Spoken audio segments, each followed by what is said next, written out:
guddoonka gudaweynaha sharafta leh shaqaalaweynaha ugu horeeyo xogayaha iyo ku-xigeenkiisa hora saxaafadda iyo la taliyayaasha waxaan ku salaamaya salaanta islaamka assalaamu calaykum waraxmatullaahi wabarakaatu kulley in badan gaarka socdayo intii leen haynayna mala wixii la qaatay wax kalena timekii baa soo gaabtay oo insha allah maslahaas ka soo kortay anigoo badnay mudane guddoomiyey sida ku cad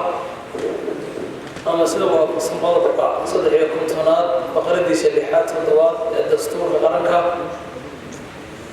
gudaweynaha ama golaha wakiiladu waxay awood buuxda u leeyihiin in ay wasiirka iyo madaxda hay'adaha dowladda ama madaxda sare ee qaranka iyagoo hawshooda gudanaya in ay wax ka weydiiyaan gudashada xilkii loo egmaday maadaama uu dastuurku xaq u siiyey mudanayaasha inay hawshooda qaran gutaan xaqna u leeyihiin inay howlaha ka socda ee executive-ka ama dowladda wax ka weydiiyaan haddii ay dhacdo in mas-uulka hadduu wasiir yahay iyo haddii uu yahay madaxda kale hay'adaha dawliga kala duwan ay qaabkii ay doonayaan ku weydiiyaan ama ay hawlada u gutaan uu kala hor yimaado is-hortaag ama qaabilaan la-aan ama ka warwareegid haddii ay dhacdo marar horena ay dhacday golayaashii laga horreeyey waxaan soo jeedin lahaa maxaa inooga meynayaan mad hore way jirin xeerasadadii laga horreeyey boqoladan hadda amalka lagu sameeyeyna kama muuqato waxaan leeyahay mas-uuliyiinta hawshooda qaran gudanaya iyo mas-uulada sektorka dowladda sidaa ay nagu talagalnay haddii ay ka baydhaan oo ay sida loogu talagalay u fuli waayaan soo jeedinaha waxaa lahaa maxaa inooga yaalla maxaa inooga qoran maxaynu ka yeelaan u gudbaynaa tallaabada laga xigtaan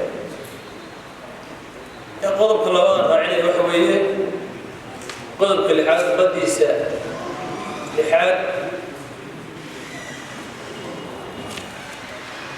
oo ah qaabka doorashooyinka gudoomiyaha gudoomiye ku-xigeenada المثل gudoomiyaha iyo gudoomiye ku-xigeenada waxa la yidhi marka la doonayo insha allah in doorashadu dhacdo waxaa la raacayaa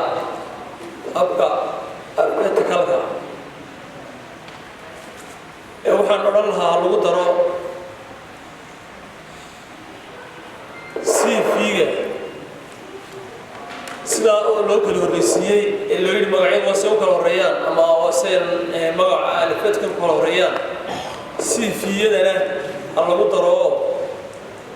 yaan muran ka dhicin CV-gaagu hebelow ama mudanow wuxuu ahaa mid kaa soo horreeyey oo hadba cidda hawshaa gacanta ku haysaa ay iyadu siday doonayso u kala horreysiiso iyadana hala raaciya odhan lahaa soo jeedin CV-gana hala raaciyo sidaa alifeedka ama magac u kala horreeyo ha loo kala horreysiiyo isagona u kala horreeyaan kolley hadallo badan oo ku talagalay raggii horreeyeyba ama mudanayaashii horreeyey baa taabtay intaasaan kusoo horinayaa aad iyo aad baa mahadsantihiin. Assalaamu calaykum waraxmatullahi.